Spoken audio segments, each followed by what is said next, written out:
This is Writing It, the podcast about academics and writing. I'm Rachel Gordon. Here we aim to make the process of writing and publishing a bit more transparent and a bit less overwhelming. Through conversations with editors and academics at all stages, from full professors to graduate students, independent scholars, and postdocs, we share stories, lessons, and helpful habits from our writing lives. Well, we're really excited today to get to speak with Leah Paulos, who is the founder and director of Press Shop PR.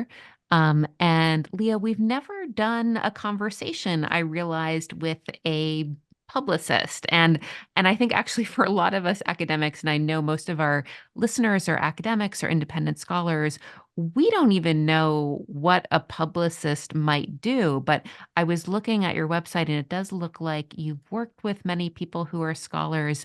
So I wonder if you can just tell us what Press Shop does for authors and scholars. Absolutely. We work with a ton of university presses and with authors. So obviously for any campaign, we're working together with both entities, but sometimes it's the author that hires us.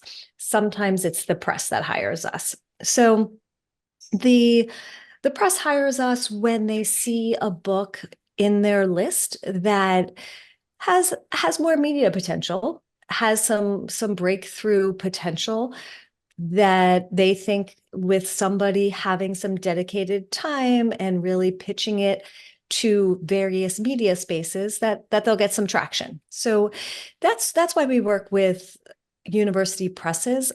The authors and academics hire us because much for the same reason. So what happens is that at a university press, and this is true really for trade presses as well, but the problem is even more extreme at academic presses, is that the publicity department is just completely overwhelmed. They don't have the time to promote every book. They are, most of the time at academic presses, it's 1, 2, 3 people and a ton of books every season. So they really have to triage their time. And what it means is that for the most part, on the publicity side, they can get it out to the trades, Kirkus, PW, Library Journal, etc. They can do, a mailing, a blast to the standard fare book editors, and then they'll reach out to some of the academic journals in that space. And that's better than, I'd rather have that than nothing. But, to really promote a book well, you just have to do a lot more than that. It's a really intensive endeavor. And it just requires time and focus, as well as all the other skills of a publicist. So when academics hire us, it's because they want more attention for their book. They see that there's more potential in media, or they want to do events, and they know they need support. And to give listeners an idea, I'm seeing on your website many of these books that you've promoted or that your group has promoted are books I've heard of. I see Secret City, The Hidden History of Gay Washington by James Kirchick. Until I Am Free, Fannie Lou Hamer's Enduring Message to America by Keisha Blaine. All Who Go Do Not Return by Shulam Dean. How Not to Diet, The Groundbreaking Science of Healthy Permanent Weight Loss. So these sound like books that would have a lot of a broad audience. And I guess maybe that's part of what are you looking for that too, actually, when you decide to work with an author or book, that this seems like there would be a lot of people out there. Right. So yes, when we talk to an author, when an author comes to us at Press Shop wanting a campaign, there are a lot of different things that go into whether we can take the book, whether it's a good fit or not. If it lines up that we have time in our schedule, that they have a budget that works with our fees. And the main thing at that point is, as long as it's a book that we sort of want to promote, like occasionally, there'll be one that doesn't seem right for us, but then the main question becomes, do we see a path towards getting a lot of the types of attention that the author wants? Do we see a path towards a successful campaign?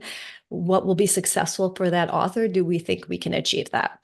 So we've been doing this for a pretty long time, and we're pretty good at being able to guess. I mean, you can never know any particular outlet. I can't say, oh, Slate is definitely going to do this, but we can sort of say within this realm, this type of outlet, maybe Slate, Salon, The Atlantic, Vox, that tier we'll get several things, and then we'll also do this and also do that, and if that aligns with what the author is looking for, then it can be a good match. We've spoken to some editors on this podcast, and they often describe this process of pairing with an author or taking on a book. It sounds a little bit like they believe in the book, they are excited about it, and I wonder, are you and your team also kind of looking for that fit? Like, oh, this seems like an exciting book. I'm interested in it. I can see myself promoting it.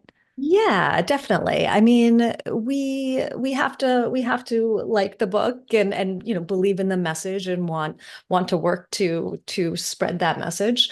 And I think in general, my sort of personality is I tend to get interested in things. So that but then we also have to think about, are there enough media that we think will get interested in it? It really comes down to that. Like, is there going to be a way that we will be able to position this to make it interesting to, and legible to a wide range of journalists that can cover it? Are you able to give us an example of any book in recent history you've taken on, and sort of the thought process of, oh, this is the subject, and I can see who might be interested or why in the coming year or so? Yeah. So let's see. Well, so there was a book called A Place Called Home, and it was a memoir. It was by Legacy Lit, put out by Legacy Lit. And it was a memoir about a man who grew up in foster care and very, very difficult childhood and his life story. But ultimately, he actually is doing very well, and he works at Amazon now, very active in the foster communities.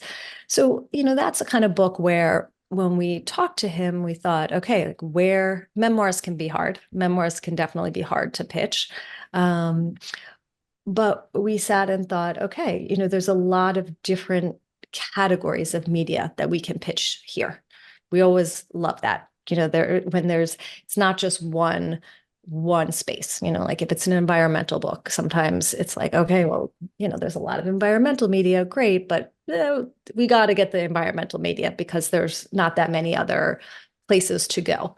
With a book like this, that wasn't the case. And it allowed us to take a memoir, when we do generally tend to be fairly picky about them. And that was because it fit into so many different spaces. We saw that journalists that are interested in foster care and child poverty would be interested. We saw that it's kind of it's a hard story, but ultimately it was a pretty. He's an amazing person who came out really well and has a foster son of his own. So we knew that we could get general interest in it as well, and TV because of that human interest element.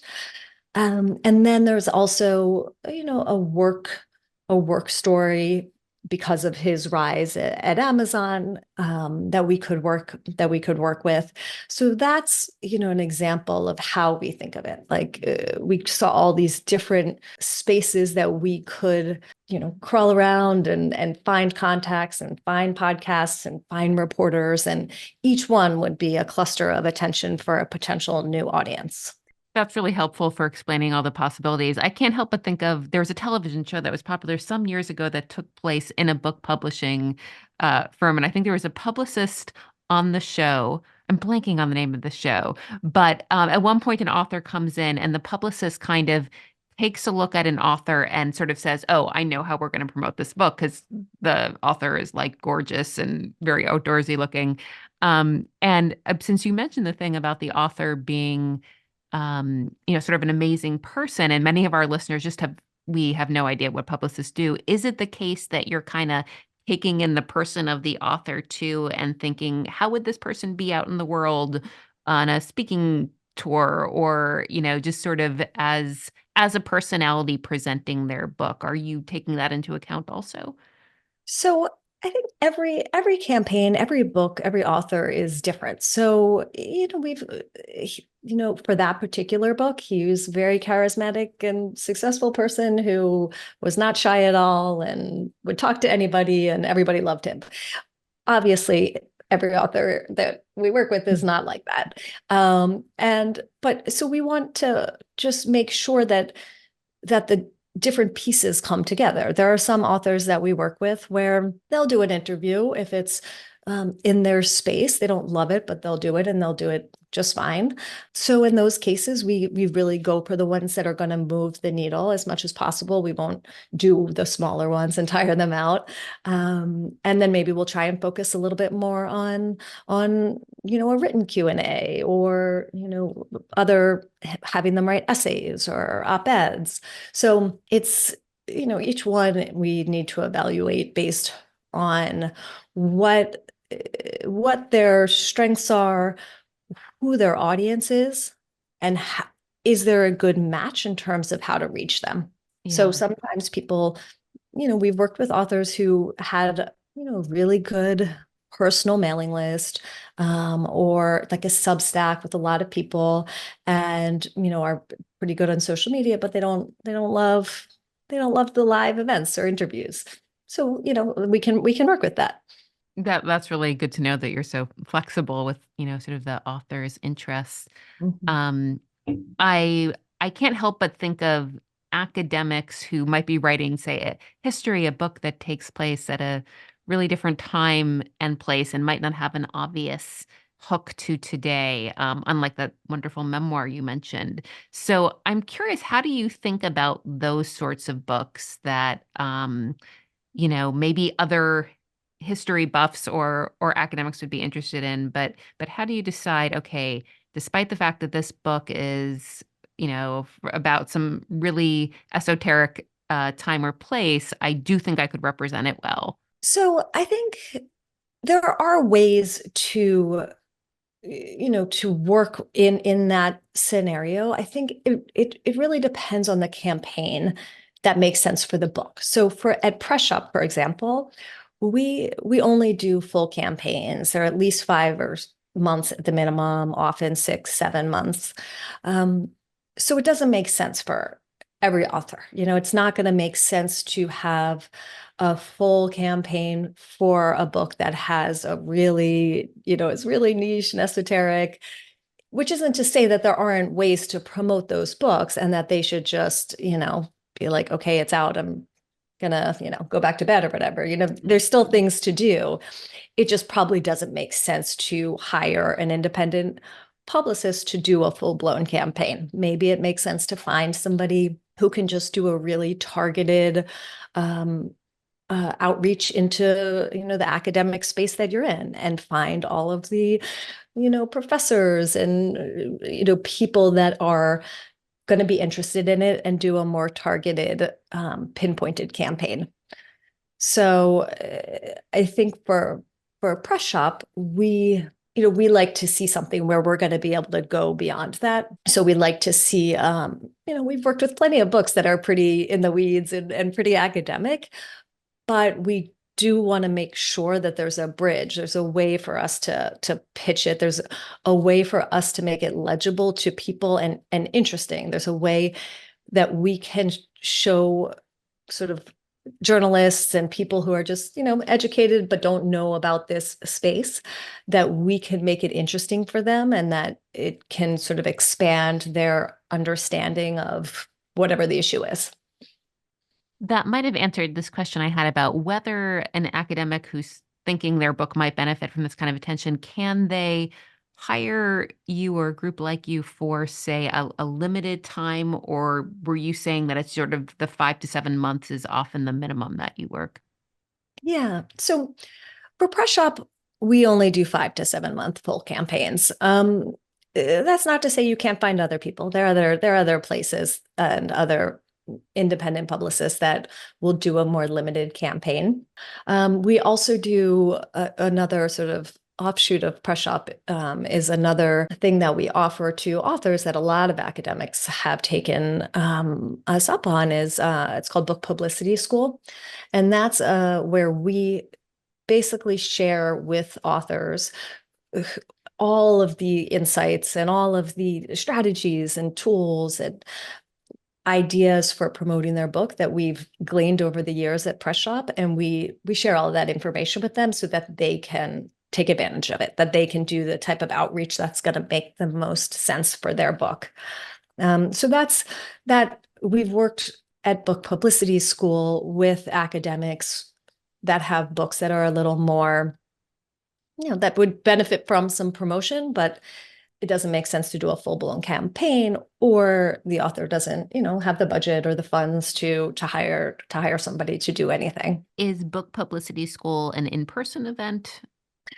So we have, no, it is not. It is a virtual. We do a 6-week virtual, a 6-week intensive, and then we do a 6-month strategy and support, where we are working alongside the author as they lead up to publication, telling them, what to do and how to do it, and how to position their book, how to talk about their book in a way that is going to attract the attention of journalists or event coordinators. So all the things you sort of need to know to get your book out there. That's really interesting. What kind of academics do you find do that? Is it more early stage career or a mix or a certain kind of book? Book Publicity School has had really big range, actually. We've worked with people that are in the book proposal stage, where they're just, figuring out the form of the book and what kind of shape it's going to take, to people who, a lot of people in the lead up. I would say the most common time to come is in the year before publication. But then we've also worked with people that have had a couple academic books out, and they feel like this one has more legs, or maybe this one is going to be their first trade and they want to ramp up their game. So it's a really wide range, and it's because it really gives you a framework for how to think about finding your audience and reaching your readers and positioning your book and what it takes to actually make that happen. It works for a really wide range of authors. Huh. And is it a sort of multi-part, are people tuning into something online a few Yeah, times? Uh-huh. right. So, the 6-week workshop is six consecutive Wednesdays. Each one we go through a different topic. So, author website, social media, timelines, what to expect from your publisher. We do a lot about messaging, the messaging piece. What should you be sending? How should you be making people interested in your book? What do they need to see? A lot about research. So each of the 6 weeks shares a different focus. And then we have an online group in between, where we're sharing resources and actually giving exercises to the authors to do. And we're giving feedback and samples. We'll share samples of pitches that we've done that have worked and landed authors on NPR or whatever show. So it's really fun. People seem to be really enjoying it and getting a lot out of it. So that also sounds like something we've been hearing on this podcast, which is that academics sometimes think that we can wait and people will come to us. But it sounds like you are teaching the reality, which is that writers have to go out and pitch and let people know about the book. Absolutely. Yeah, huh. And what kind of success do you hear? Do you hear back from authors about, whether this has been helpful for them or? Yeah, actually, we've heard back from a lot. They've placed essays and op-eds and lined up interviews. So a lot of them have been able to really implement what we've been teaching. I mean, like you said, I am adamant. Everybody, the biggest mistake authors can make is, and I see it happen all the time, is just thinking that your book is out in the world and your publisher is going to be able to promote it and get attention and it's going to be in bookstores, and it's just not the way it works anymore. There's everyone is so stretched, the entire publishing industry at every step of the process, they're really, really stretched. And when it comes to publicity and marketing, it's so bare bones, and not because of not because the people that are working at the publishing houses aren't doing their job. They are doing absolutely heroic work. It is just an impossible workload. Yeah. Can you tell us about some of the sort of legwork you do, what contacts or steps you're taking to try to get the word out there about someone's book? So, well, one thing I say is that every book campaign is different, but there are some elements that are the same. So, the author, the genre, the publisher, their media profile, topic of the book, all of those things are going to be different for each book, and the campaign is going to be different as a result. But every campaign, you need to have really wonderful, really smart, compelling, concise material about your book, like the pitch, the media pitch. What is it that you are sending to people to get them interested in this book? So that's something we work really hard on. That's always a big chunk of our work, figuring out what's the hook? Why is this going to interest people? Why now? Why should they cover this as opposed to the dozens or hundreds of other books they're being pitched?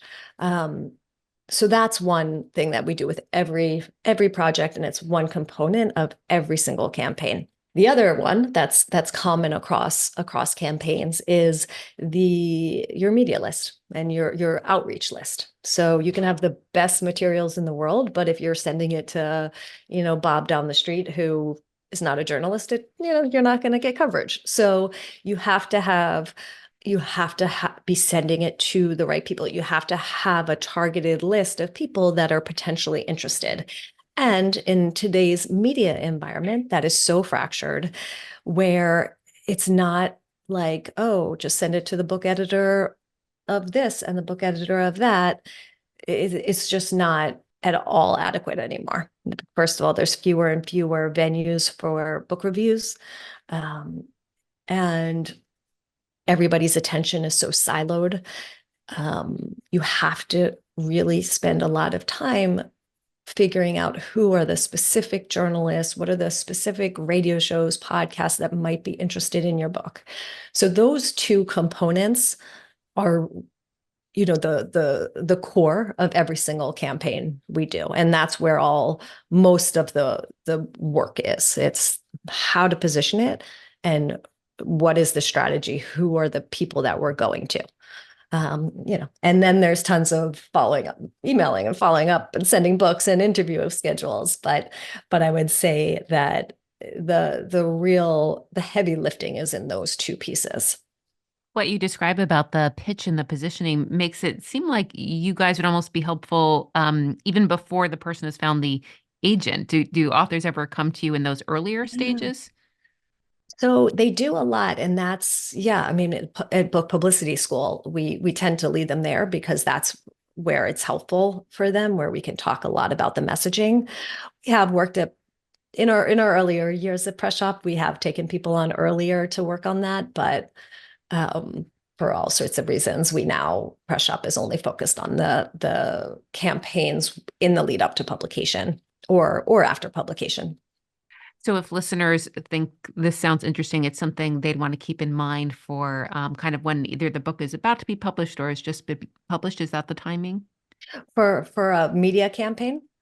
Yeah.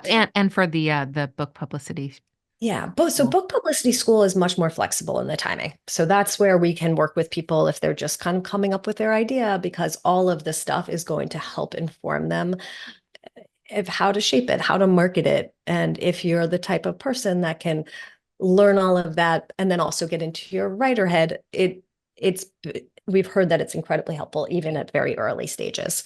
But if it's for a full campaign, a full media campaign, or if anybody is, wants to think about working with an independent publicist on a campaign, even if it's not a 5 or 6 month campaign like we do, you do want to do it in advance of publication. Most of the media outreach work you want to do in the lead up to publication so that as much of the media attention can hit around publication. Just the way news is, people like to write about, the book that just came out or the book that's coming out next week, which isn't to say that there are no opportunities beyond that, but you do want to take advantage of that news peg that is publication. Right. And can you tell us about pricing? Yeah, so for Press Shop, we do a monthly fee. So at Press Shop, we start at 4,500 a month. So it's the book publicity campaigns. No one would ever say that they're fast. They take we spend hundreds of hours on every single book campaign that we take. So that's how we do our pricing at Press Shop. And that's, in large part why we really want to make sure that we see really clearly what it's going to look like and that that's in line with what the author is, what makes sense for them to promote their book. At Book Publicity School, the whole idea of Book Publicity School is offering the expertise of Press Shop, but at a much lower price point. So Book Publicity School is much cheaper. It's at $1,350 for the 6 week, and $4,500 for the 6 months. But different people, if authors or people listeners to your show want a full campaign, there's a range of people out there that can help, and it really depends on what you're looking for, what your what you need, the length of time you need it.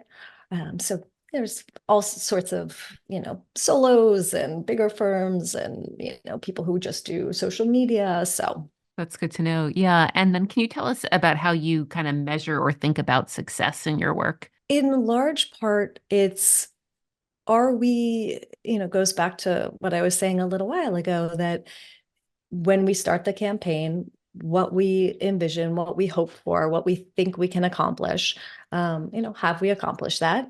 And at the beginning, before we started, we have made sure with the author that this would be successful to them. Like if this happens, they will be happy. So if we can then, follow through with that and make all of that happen, then that's a successful campaign. And when you take on a client, is the process them submitting, what are they submitting to you? And is there a meet point when you sort of Mm. talk with the author? Yeah, well, I mean, different people send different things. Most of the time it's a short email about their book. Sometimes they'll include maybe the press materials from the publisher, or maybe sometimes they'll include the manuscript.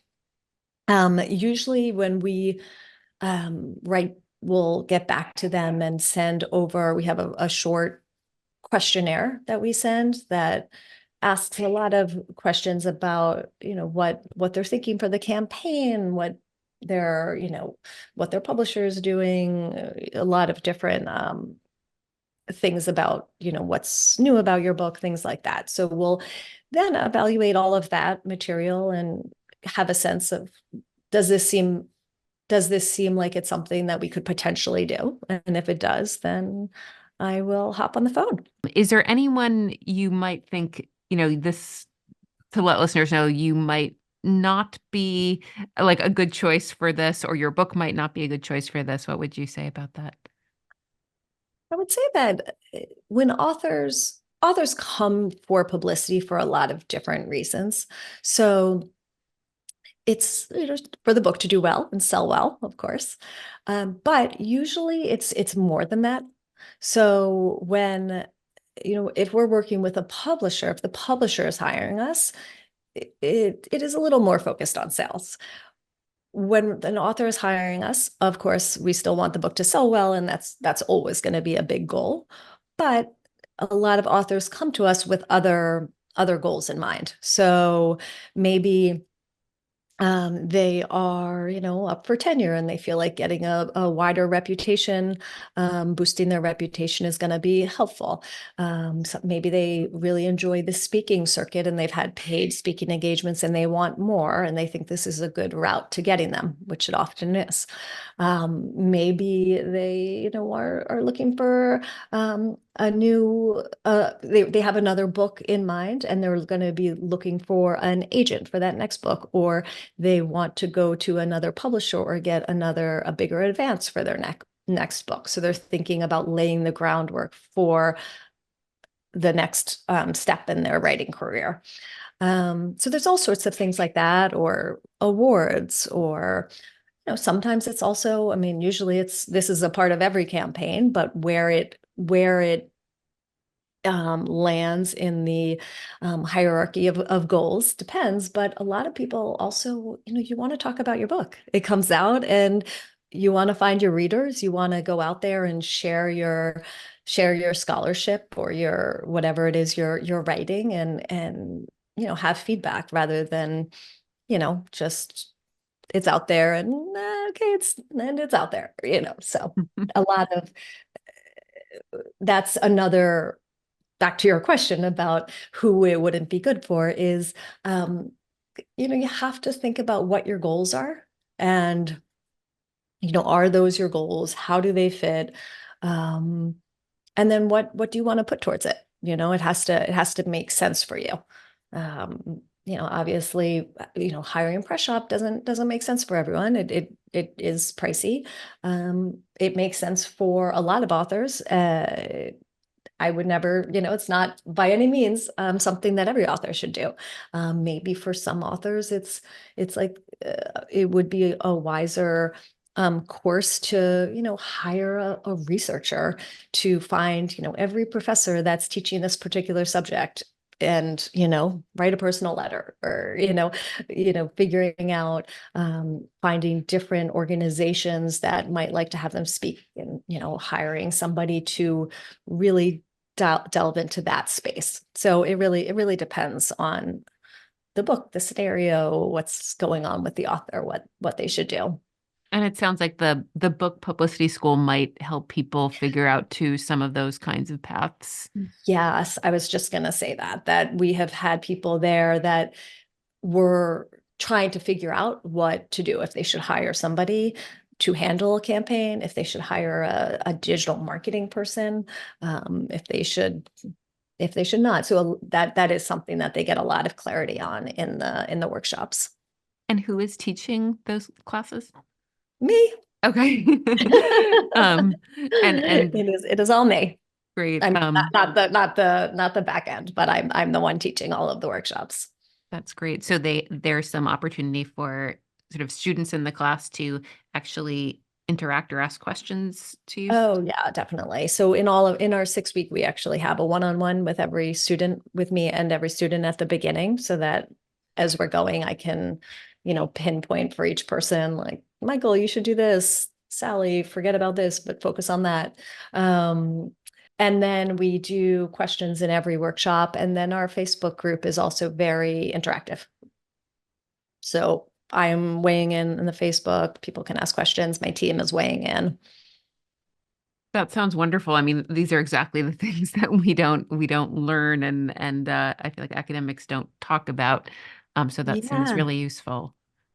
Yeah, absolutely. And, I just hear from a lot of academics, and, we get a bunch of people, a bunch of academics in our workshops too, that come to us after their books came out and they were really disappointed with, what happened or what didn't happen.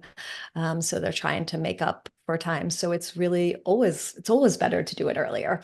I wouldn't say it's too late because, you can always find your readers, but um, it is really important just to understand that it takes a lot of work, and authors really need to be an active participant in spreading the word about their book. There's a question we ask our guests, which is about something they wish they had known about writing or publishing earlier in their career. I imagine you have noticed people you've worked with or students in the book publicity class realizing things. So maybe you can share some of those insights. Yeah. So I'm sorry, you said realizing about writing or Or about, writing or publishing that the either price process. yeah. So, I mean, I think, not to be repetitive, but it really is just how we live in an incredibly challenging information environment, where people are just getting so much information from so many different sources, and it's just really hard to spread the word. You used to be able to get by with less. You used to be able to maybe get an NPR interview and this review, and then you're like, okay, great. I'm done. And now it's just every hit, every media piece of media attention, every event or talk you do, it's just in an environment that has less oxygen. So you need to do more. You need to be in more places. And at the very same time, the publishing industry is working on the slimmest of margins. Every step in the process, from editorial to the marketing and design and publicity, are overburdened. So it really is incumbent upon authors to kind of take the reins and understand that this is the environment. One thing I see happen a lot is authors who have had books come out 6 or 7 or more years ago being really kind of shocked at what it's like now, because it's changed even a ton from then. Yeah, so many more books. The media has changed so much. There's fewer places for book reviews and book specific coverage. There's so many different types of media. So many traditional media outlets have folded. Journalists are being let off left and right. There's this whole new world of podcasts and Substacks and everything. And then social media has fried everybody's synapses and made everybody's attention spans very, very low. And it all kind of works together to just be a very different environment. And then there's also the fact that with self-publishing, there's so many books, and hybrid publishing, there's so many books being put out there. And that even though a lot of media outlets don't consider self-published books for coverage, it's still they're still hearing about them. They're still getting pitches about them. There's more stuff flooding the people's inboxes and their attention. That's helpful for listeners to hear too. This has come up in many of our conversations that if you're an academic and you've had an academic book come out and it has seemed a little bit like crickets, or there hasn't been the buzz you might have hoped for, you're not alone. This sounds like many of your clients have experienced something like that. Definitely. Which might be part of the reason people feel like they could use some help with the Yeah. publicity. Yeah. Yeah, definitely. Yeah, and I mean, part of it is, the authors need to do a lot, and this is sort of why we launched Book Publicity School, because it's having your book come out is such an intense experience. It's like all of this work, all of this, um, this solitary endeavor that you've poured so much time and energy and effort and brain cells into. And as it's in the lead up to publication, it's hitting the world, which is an intense moment. And then you're having to navigate the world of media and the world of publishing and all of the ancillary elements of each. And you're expected to sort of effectively navigate it. And how can you possibly do that if you don't understand what's happening in those spaces? Yeah, I mean, it reminds me too, I'm sure there are many academics who are thinking, I don't want to do that. And And that sort of answers the question of to what kind of writer this might not be a good fit for if you just sort of know you don't want to enter that world of publicity and marketing. Yeah, Yeah. right. Another question that we ask folks is if there's a writing practice or habit that's working for them. I don't know if in your interaction with writers that comes up since you're working at such a different end of the process. Right. I mean, I'll say one thing that I is a really useful writing practice for people, for authors, as they are trying to pitch their book. And that is, I think, and we talk about this in the workshops, that it's really hard to sort of get out of your head and the language that you are, the way you think about your book and you understand the breadth of it and all of the nuance. And when you have to write about your book to pitch it to whoever, whether it's a bookstore for an event or a festival or a podcast or whatever it is, you have to put all of that aside. You can't put all of that in there. It's not what's going to interest people. You have to get that sort of elevator pitch in there, that really short, compelling bit. And it shouldn't be the entirety of your book. It should be whatever is going to get people interested. So one thing when we are working with authors at Book Publicity School that we do is when they're writing their pitches and trying to figure out how to frame it, I always suggest that instead of doing it in a Word document or a Google Doc or whatever writing program they use for all of their work or what they use to write their book, that they actually do it in an email, that they just open up a blank email and do it in there and think about who they're going to be sending it to and write it to the person so that it sort of forces you at every second, every word you're putting in there, it's forcing you to think of the audience and how are you making this comprehensible and compelling to this person. It's not getting the entirety of the book. It is not the way that I've thought about it in my head or I dream about it every night. It's what is going to make, Rachel really interested in this book and really quickly because her inbox is very crowded. So that's one thing that's a useful exercise. And we do that all the time. A lot of times when we're writing pitches for Press Shop, we'll, write it and then I'll throw it in an email. And all of a sudden I'm like, oh, wait, I'm going to change it. I'm going to, shift it around when you start thinking of it that way. So I think starting out that kind of writing, that positioning writing in an email where sort of you're more accustomed to thinking of it as an entreaty to somebody else. Yeah, that's great advice. I do something similar. I hadn't realized why, when I'm sort of pitching a piece for a popular site but you're right. I think the reason is because when I do the email, I'm thinking about audience. I have them so much more in mind than on the Word doc. Yeah, Um, definitely. you mentioned something else that I just wanted to follow up on the bookstore events. I've noticed this. This was a surprise. I feel like these have become so much more competitive. They really ask you to kind of fill out a form often. It's like you're really auditioning for a book event slot. What are you noticing with those kind of events? So I think the main thing is that you have to think about when you want to do any event at a bookstore is that you have to keep in mind that you again, sorry, but you have to be it does fall on the author to populate it. People don't come to events because it got a review. I mean, maybe if it was like a front page, like New York Times, like absolute rave, okay, maybe. But like for the most part, it's not media coverage that drives people to events, particularly after the pandemic. It's unless you're someone who's really famous, it's do they know you?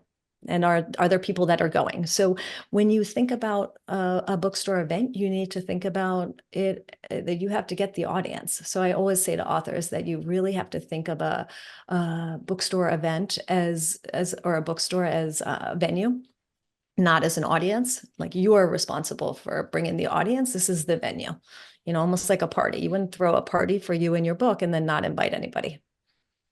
So you have to think about that and also know that when you are pitching the bookstores and reaching out and trying to get those lined up, that they're thinking the same thing. They need to know that you are going to do that. So that's always a really important thing to say, hey, I have, I expect to have 40 to 50 people. I've got a really wide network and I plan to promote it here and there. That will go a long way to making them want to host it. Because if you think like, with everything, you want to think like, what does that person need? So in that case, a bookstore owner or a bookstore event coordinator, what do they need? They need successful events. They need events where a lot of people, a lot of new potential customers, new people are going to come into their space, maybe buy some books, learn about the bookstore that is there, and develop a nice literary community. So you have to make sure that you are going to provide that for the bookstore and that you make that clear. Yeah, I think you're totally right. You just articulated what was sort of fuzzy to me, but I'm thinking now a few of these bookstores, I think they did ask explicitly, like, what groups do you have locally? Like who are your affiliations here? So I guess they were looking for that proof of, oh, okay, she's going to be able to bring, these groups to, as you're saying, sort of butts and seats is what they want proof that you might come with. Yeah. Exactly. Leah, I'm wondering if there's anything else about your work or book publicity that you want to share with our listeners, who again, I think many will not have known anything about this before. So thank you for explaining so much. Yeah. I mean, one thing I tell authors a lot is that when it comes time to promote their book, you want to start looking at what's happening with other similar books. So, find some books that maybe are somewhat in your space that have some similarities in topic or audience that did well, that were successful in a way that you hope your launch will be similar to, and then like really dive in there and look what happened. Like how did that happen? It wasn't magic. It wasn't, it doesn't just happen on its own. It happened because there were a lot of people, or the author, or maybe they hired somebody, or maybe, whatever the situation is, made it happen. Of course, some books take off and later on it's word of mouth, and then it can have a life of its own. But for launch, for the most part, again, unless it's, your Prince Harry or something, Mhm. for the most part, it's someone in there in the trenches making it happen. So it's always a really good idea to find some of those books that have come out recently in your space, and just open up a spreadsheet and just map out like what did they do. It's not that's a way of taking it out of the abstract and like, okay, actually this is what happened. They did an event here, they spoke at these two festivals, they were featured on this radio show, they did these 4 podcasts and were reviewed here and here, and these 4 academic journals, whatever it is. And then that can start to give you a little bit of a roadmap and a way to more concretely understand what you want to make happen, or you want to help your in-house publicist to help you make happen, or hire somebody. But it is really, really helpful to get those more specific, a pathway, go a way forward, rather than sort of an amorphous, I want people to pay attention and I want to talk about my book, but not really knowing how to make it happen. Yeah, definitely. Well, thank you so much. Really enjoyed this. You are welcome. It was a pleasure to speak with you. Thank you so much for having me on.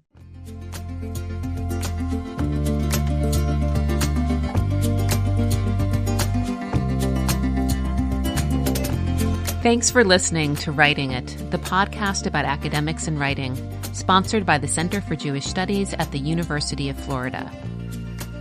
Visit our podcast description to find out how to contact us and send us your questions about academic writing and publishing. Follow us on social media at Writing It Pod and subscribe to us so you never miss an episode.